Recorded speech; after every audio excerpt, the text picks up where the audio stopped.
नमस्कार विद्यार्थी मित्रांनो, भारतातील जनन दराच्या संबंधाने आपण या ठिकाणी अभ्यास करत असताना अगोदर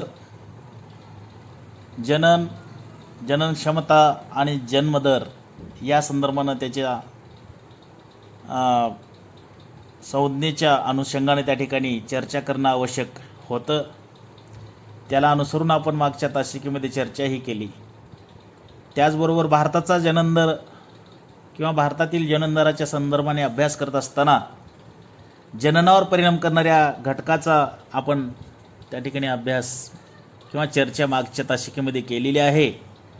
त्यामधून जगामध्ये आणि भारताच्या संदर्भाने सुद्धा त्या ठिकाणी अनेक घटक कशा पद्धतीनं जननावर परिणाम करतात या संदर्भात आपण त्याची चर्चा केलेली आहे. आज आपण भारतातील अधिक जनन असण्याची कारणे किंवा जनन दराची अधिक असण्याची कारणे आज आपण पाहणार आहोत.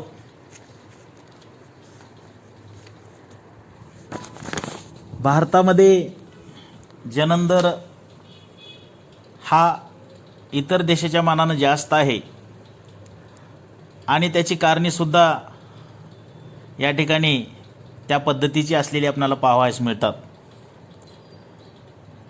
या कारणाच्या संदर्भानं या ठिकाणी चर्चा करत असताना त्याच्यामधलं पहिलं कारण आपल्याला असं सांगता येईल की उष्ण हवामान.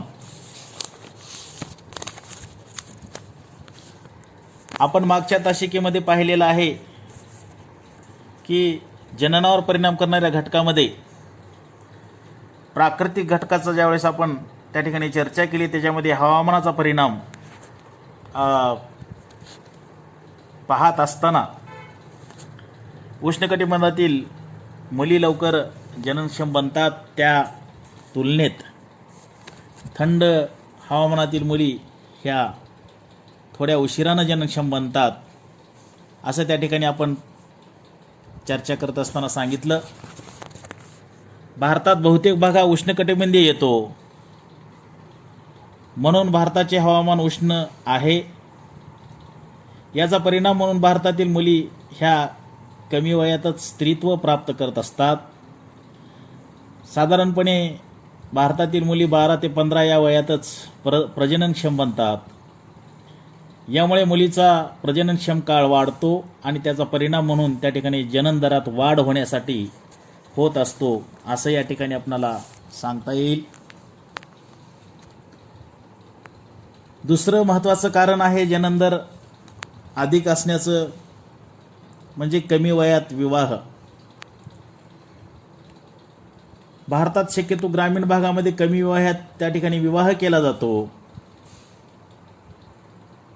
त्याचा परिणाम म्हणून मुलीच्या जननक्षम त्या ठिकाणी वाढून जननक्षम काळ पूर्णपणे त्या ठिकाणी उपयोगात येत असतो. परिणामतः जनन दराचे प्रमाण वाढलेले आपल्याला दिसून येईल. अलीकडच्या काळामध्ये वयाच्या संदर्भामध्ये 18 वर्षाची अट त्या ठिकाणी कायद्याने घालून दिलेली आहे. परंतु पूर्वीच्या काळी भारतामध्ये लग्न हे शक्यतो लवकर होत असत आणि त्याचा परिणाम जनन दरावर होत होता. आजही ग्रामीण भागामध्ये शहरी भागापेक्षा कमी वयामध्ये त्या ठिकाणी विवाह केले जातात आणि परिणामतः आपण मगाशी म्हटल्याप्रमाणे त्या ठिकाणी जननक्षम काळ वाढून जनन दर त्या ठिकाणी वाढलेला आपल्याला दिसून येतो. भारतातील जनन दर अधिक असण्याचं तिसरं कारण आहे सामाजिक असुरक्षितता. सामाजिक असुरक्षिततेमुळे मुलीचे लग्न लवकर केले जाते. आईवडिलांना लग्नाची मुलगी घरात ठेवणे त्या ठिकाणी भार वाटू लागते. वयात आलेल्या मुलीला ग्रामीण भागात एकटे राहणे अवघड असते आणि म्हणून तिच्या मनाविरुद्धही त्या ठिकाणी घाईघाईने तिचे लग्न लावून दिले जाते. ही जी काही भावना आहे ही भावना त्या ठिकाणी लग्न लवकर होण्यासाठी कारणीभूत ठरते आणि मग ज्यावेळेस लग्न लवकर होतं त्यावेळेस त्या ठिकाणी जननक्षम काळ हा वाढून जनन दर वाढलेला आपणाला दिसून येतो. त्याच्यानंतरचं पुढचं कारण असं आहे की कुटुंब नियोजनाबद्दल उदासीनता. भारतीय लोक अजूनही कुटुंब नियोजनाबद्दल उदासीनता त्या ठिकाणी बाळगतात. भारतात हिंदू आणि मुस्लिम त्या ठिकाणी एकत्र राहतात, परंतु मुस्लिम समाजात कुटुंब नियोजन हे धर्मविरोधी मानले जाते. यामुळेच मुस्लिम समाजात हिंदू समाजापेक्षा जनन दर जास्त आहे. याशिवाय ग्रामीण भागामध्ये कुटुंब नियोजन योग्य सोयीसुविधा त्या ठिकाणी कुटुंब नियोजनाच्या बाबतीमध्ये नाहीत. तसेच कुटुंब नियोजनाचा अपुरा त्या ठिकाणी प्रचार आणि प्रसार झाल्यामुळं ग्रामीण भागामधला जनन दर जास्त असतो. त्याच्यानंतरचं कारण जनन दर जास्त असण्याचं 5वं कारण आहे निरक्षरता. भारतात मुलाच्या मानाने मुलीचे साक्षरतेचे प्रमाण कमी आहे, कारण मुलींना शिकवण्याकडे पालकाचा कल नसतो. शिक्षण घेतल्यामुळे मुलीचे लग्न उशिरा किंवा लग्नाचे वय वाढायला पाहिजे तेवढे त्या ठिकाणी वाढत नाही, कारण तिला शिकवले जात नाही. त्यांची लग्ने लवकर केली जातात, परिणामतः जनन दर वाढतो. ही परिस्थिती दिवसेदिवस सुधारत चाललेली आहे. अलीकडच्या काळामध्ये मुलींचं शिक्षणाचं प्रमाण वाढलेलं आहे आणि त्याप्रमाणे जनन दरसुद्धा त्या ठिकाणी आपणाला वरचेवर कमी झालेला दिसून येत आहे. ही एक चांगली गोष्ट या ठिकाणी म्हणायला हरकत नाही. बालमृत्यूचं प्रमाण हे एक कारण त्या ठिकाणी आपणाला सांगता येईल. भारतात बालमृत्यूचं प्रमाण दर 1096 इतके आहे. त्यामुळे जन्मलेली मुले जगण्याची शक्यता कमी असते. याला पर्याय म्हणून जास्त मुलांना जन्म दिला जातो. याचा परिणाम म्हणून त्या ठिकाणी जनन दरावर काय होत असतं तर जनन दर वाढतो. हे सुद्धा एक कारण त्या ठिकाणी सांगण्यात येतं. पुढचं 7वं कारण आहे रूढी परंपरा. भारतात अशा काही रूढी परंपरा किंवा अंधविश्वास आहे की त्यामुळे जनन दर वाढण्यामध्ये त्या ठिकाणी त्याची मदत होत असते. उदाहरणार्थ लग्न करणे अनिवार्य आहे.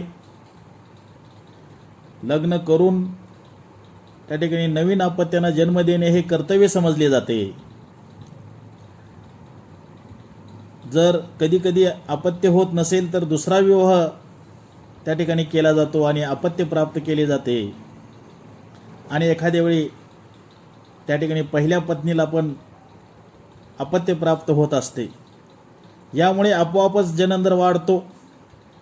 मूल होऊ न देणे हे धर्मविरोधी किंवा पाप मानले जाते. अपत्यांना त्या ठिकाणी ईश्वराची देण मानली जाते. या सर्व कारणामुळे भारतात जनन दर त्या ठिकाणी जास्त आहे. या सर्व रूढी परंपराचा जनन दर वाढण्यासाठी त्या ठिकाणी हातभार लागतो, त्याची मदतच होत असते. 8वा कारण जे आहे ते आर्थिक परिस्थिती. भारतातील लोकसंख्या ही फार मोठ्या प्रमाणात असलेली आपल्याला दिसून येते. भारतातील फार मोठी लोकसंख्या दारिद्र्यरेषेखाली आजही जीवन जगत आहे. आर्थिक परिस्थिती जेमतेम आहे. आर्थिक परिस्थिती सुधारण्यासाठी जास्तीत जास्त मुलांना जन्म दिला जातो व त्यांना उत्पन्नाचे साधन म्हणून त्या ठिकाणी उपयोगात आणले जाते. 5-6 वर्षाच्या मुलाकडून आर्थिक प्राप्ती करून घेण्याची त्या ठिकाणी घेतली जाते. यामुळे अशा समाजात जास्त अपत्यांना जन्म देण्याची प्रवृत्ती त्या ठिकाणी निर्माण झाली आहे. म्हणजेच जेवढी मुलं जास्त तेवढं आपल्या कुटुंबाचं उत्पन्न जास्त वाढेल अशी त्यांची धारणा असते आणि म्हणून अशा कुटुंबामध्ये जनन दर आपणाला जास्त असलेला पाहावयास मिळेल. त्याच्यानंतरचं कारण आहे 9वं करमणूक व मनोरंजनाच्या साधनाचा अभाव. अलीकडच्या काळामध्ये करमणूक आणि मनोरंजनाच्या साधनाचा त्या ठिकाणी मोठ्या प्रमाणात उपयोग केला जातो, परंतु पूर्वीच्या काळामध्ये आणि आजही काही ग्रामीण भागामध्ये शहरी भाग सोडल्यास इतर ठिकाणी करमणूक आणि मनोरंजनाच्या जे काही साधने आहेत ते फारशी उपलब्ध नाहीत. ग्रामीण भागात संध्याकाळी जेवण केल्यानंतर घरावर पडण्यासाठी त्या ठिकाणी अशा साधनाचा अभाव असतो, म्हणून नाईलाजानं म्हणून त्यांना घरातच थांबावे लागते आणि त्या ठिकाणी आपोआपच जनन दरामध्ये वाढ होत असते. भारतामध्ये जनन दर जास्त असण्याचं 10वं कारण आहे नागरीकरणाचे प्रमाण. भारत हा एकूण लोकसंख्येपैकी जवळपास 70 ते 72% लोकसंख्या ग्रामीण भागामध्ये राहते. भारतामधील नागरीकरणाचे प्रमाण अतिशय कमी आहे. ग्रामीण भागात शिक्षणाचा अभाव, जुन्या रूढी परंपरा, सामाजिक मागासलेपण, शेतीप्रधान अर्थव्यवस्था इत्यादी घटकामुळे भारतातील मोठ्या प्रमाणात लोकसंख्येचा त्या ठिकाणी जनन दर जास्त असलेला आपल्याला पाहावयास मिळतो. म्हणजे या ठिकाणी नागरीकरण ज्या ठिकाणी कमी असतं, ग्रामीण भागाची संख्या त्या ठिकाणी ग्रामीण भागामध्ये राहणाऱ्या लोकांची संख्या ज्यावेळी जास्त असते तिथं मात्र जनन दर जास्त असलेला आपल्याला पाहावयास मिळतो.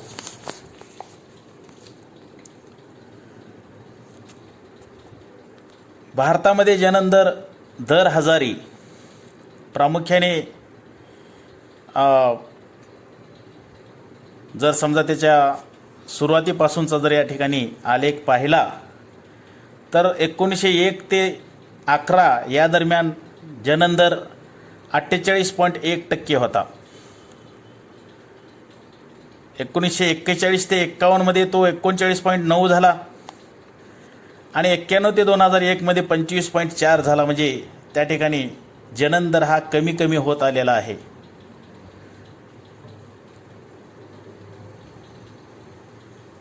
बघा 1901 मध्ये 1 ते 11 मध्ये तो अतिउच्च होता. 1941 नंतर मात्र त्याच्यामध्ये घट होऊन झालेली आपल्याला दिसते आणि 91 ते 2001 मध्ये ती घट अतिशय कमी आपल्याला दिसून येते. तरीही भारताचा जनन दर विकसित राष्ट्रापेक्षा फारच जास्त आहे. कारण इथं आपल्याला एक गोष्ट नमूद करावी लागेल की जरी जनन दर कमी झाला असला तर मृत्यूदर मात्र त्या ठिकाणी कमी झाल्यामुळं लोकसंख्येची त्या ठिकाणी वाढ झालेली आपल्याला दिसून येईल. म्हणजेच जनन दर कमी झाला त्या प्रमाणात मृत्यूदरात देखील मोठी घट झाली आणि म्हणून भारतामध्ये जनन दर सातत्यानं वाढत असलेले आपल्याला दिसून येईल. अशा पद्धतीने या ठिकाणी भारतातील जनन दर वाढण्याची जी काही कारणे होती त्या कारणाच्या संदर्भाने आपण या ठिकाणी आज चर्चा केलेली आहे. भारतातील जनन दर वाढण्याच्या कारणाच्या मध्ये पुन्हा एकदा या ठिकाणी आपण पाहत असताना उष्ण हवामान, कमी वयात विवाह, सामाजिक असुरक्षितता, कुटुंब नियोजनाबद्दल उदासीनता, निरक्षरता, तसेच बालमृत्यूचे प्रमाण, रूढी परंपरा, आर्थिक परिस्थिती, करमणूक व मनोरंजनाच्या साधनाचा अभाव आणि नागरीकरणाचं प्रमाण या सगळ्या गोष्टी त्या ठिकाणी कारणीभूत ठरत असतात आणि भारतातील जनन दर आपणाला जास्त असलेला दिसून येतो. या संदर्भात या ठिकाणी चर्चा केलेली आहे. आज या ठिकाणी आपण थांबूयात. धन्यवाद.